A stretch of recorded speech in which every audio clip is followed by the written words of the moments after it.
Na początku XXI wieku, kiedy wszyscy jarali się RTS-ami i MMO, nagle w świecie gier pojawia się coś, czego nikt się nie spodziewał. W dzisiejszym odcinku opowiem Wam o serii, która z małego moda stworzyła globalną potęgę. Zobaczymy, jak powstała Dota, jak ewoluowała i dlaczego o niej wciąż głośno, nawet po latach. Ja jestem Przemoc z kanału Nonie i zapraszam na materiał. Historia zaczyna się na początku lat 2000, gdy społeczność Warcrafta 3 zaczęła tworzyć mody, które przerabiały grę na coś zupełnie nowego. Jeden z nich, Dota, czyli Defense of the Ancient, wyróżniał się koncepcją 5 bohaterów po obu stronach, którzy mieli zniszczyć bazę przeciwnika.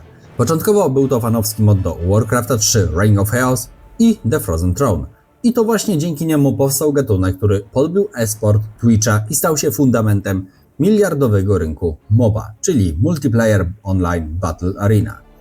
To była totalna transformacja w myśleniu o strategiach. Zamiast dowodzić armią, nagle kontrolowałeś jednego konkretnego bohatera, cała reszta, setki neutralnych stworów, fale creepów, potężne wieże niszczące wszystko w zasięgu, stała się tylko tłem do Twoich decyzji.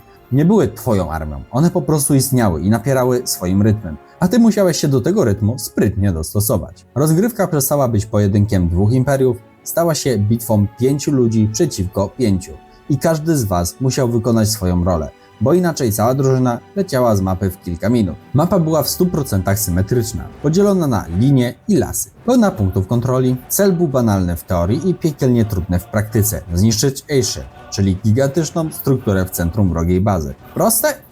Tylko na papierze, bo każda droga do niego była naszpikowana decyzjami, które mogły obrócić mecz w kilka sekund. I tu jest clue. To było coś świeżego, jak powiew wiatru w stagnacji RTS-ów. RTS-y były o zarządzaniu armią. Dota była o zarządzaniu bohaterem, umiejętnościami i taktyką swojej drużyny.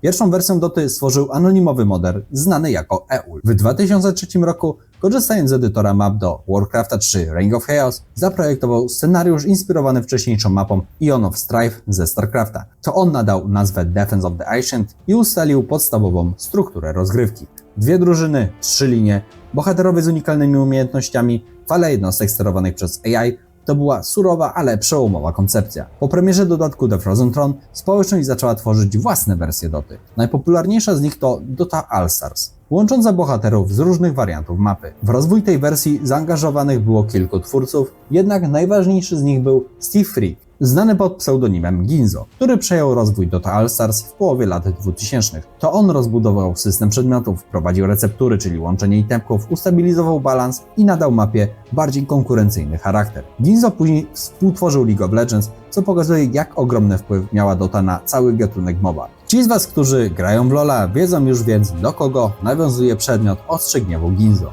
W 2005 roku rozwój przejął tajemniczy twórca znany jako IceFrog. To właśnie on stał się najważniejszą postacią w historii pierwszej Doty. IceFrog wprowadził intensywne balansowanie bohaterów, utrzymywał stałe aktualizacje, rozwijał scenę turniejową i komunikował się bezpośrednio ze społecznością. Pod jego kierownictwem Dota All Stars stało się globalnym fenomenem e-sportowym, jeszcze jako mody do Warcrafta. W 2009 roku IceFrog został zatrudniony przez Valve Corporation, co bezpośrednio doprowadziło do powstania Dota 2. Oprócz EULA, Ginzo i IceFroga, rozwój Doty był efektem pracy wielu anonimowych twórców społecznościowych. Projekt był zdecentralizowany.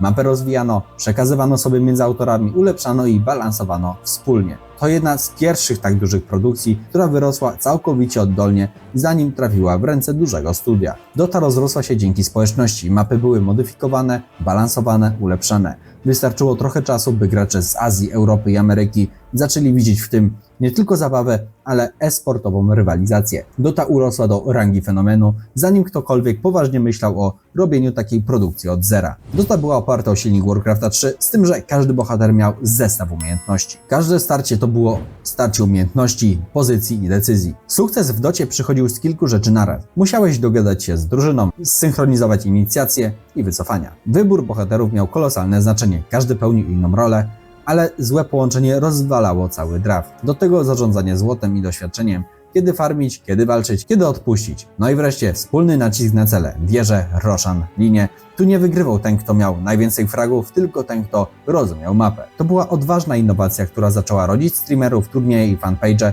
zanim jeszcze League of Legends czy Heroes of Neverwhere weszły na rynek. Dota stała się legendą w świecie modów. Była jak kozacy dla RTS-ów, tylko zamiast tysięcy jednostek na ekranie dziesiątki tysięcy graczy pokochało ideę walki 5 na 5 o strategiczną przewagę. W pewnym momencie Valve, znane z takich hitów jak Half-Life czy Team Fortress, zauważyło olbrzymi potencjał Dota jako samodzielnej gry. W 2009 roku zatrudniono głównego twórcę modyfikacji, tego o pseudonimie IceFrog, który by prowadził nowy projekt. Samodzielną grę opartą na tej rozgrywce. IceFrog nie był jedynym twórcą Doty, ale stał się filarem projektu, który Valve chciało przekształcić w globalny produkt. To nie był kolejny mod. To było profesjonalne odtworzenie Doty od podstaw, z pełnym wsparciem deweloperskim, grafiką 3D, matchmakingiem i darmową grą od startu. Gdy Valve w 2010 roku złożył wniosek o oficjalne zastrzeżenie trademarku nazwy Dota, wywołało to burzę.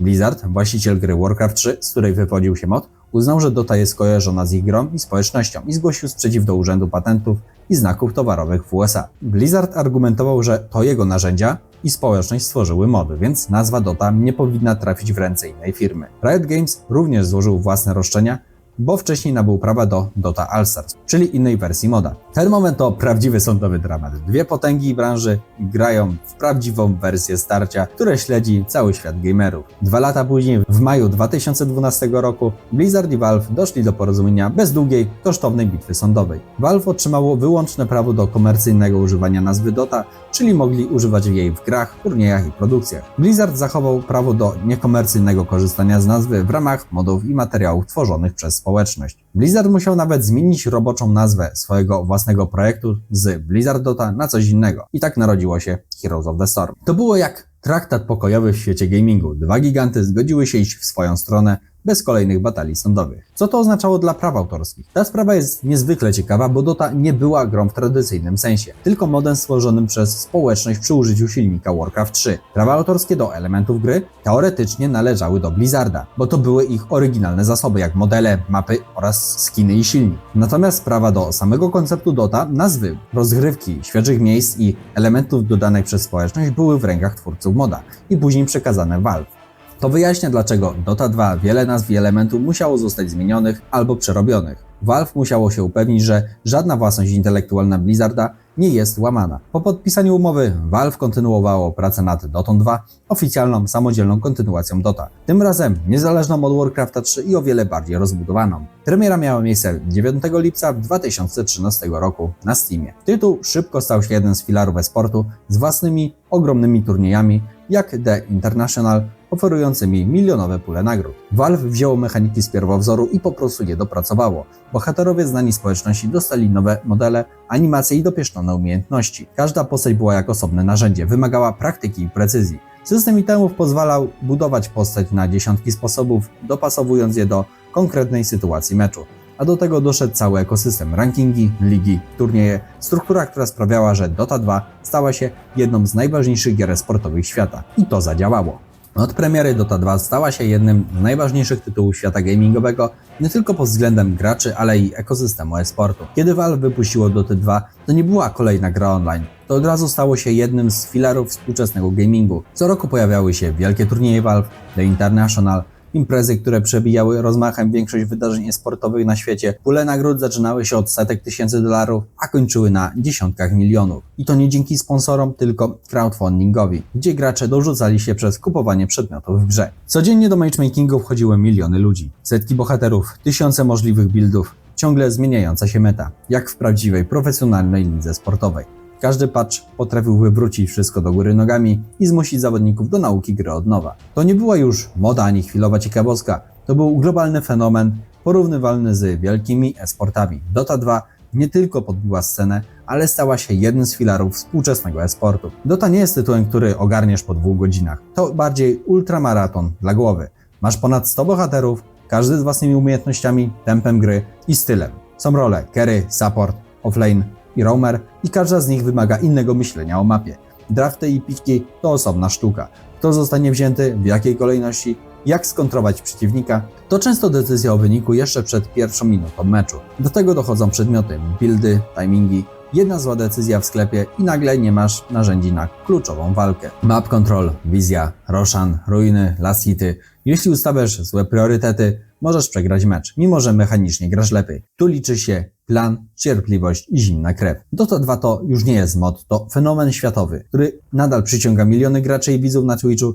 The International regularnie bije rekordy puli nagród, to nie jest tylko gra. To społeczność, e-sport i kultura. Czy warto dziś zagrać więc w Dotę 2? Jak nie grałeś, to warto sprawdzić. To nie jest starość, który się zestarzał. To żywy organizm rozwijający się od ponad 15 lat. I choć początki były skromne jako mod do Warcrafta, to Dota stała się jednym z fundamentów współczesnego gamingu. Dla fanów taktyki, e-sportu i gier zespołowych, Dota 2 to nadal jedna z najlepszych propozycji, jakie możesz znaleźć. Nie jest łatwa, nie jest szybka, ale jest satysfakcjonująca jak mało która. Tyle ode mnie. Jeśli Ci się podobało, proszę Cię o zostawienie łapki w górę i suba, aby nie przegapić kolejnych fascynujących historii ze świata gamingu. Widzimy się już niedługo przy okazji kolejnych filmów. Do zobaczenia!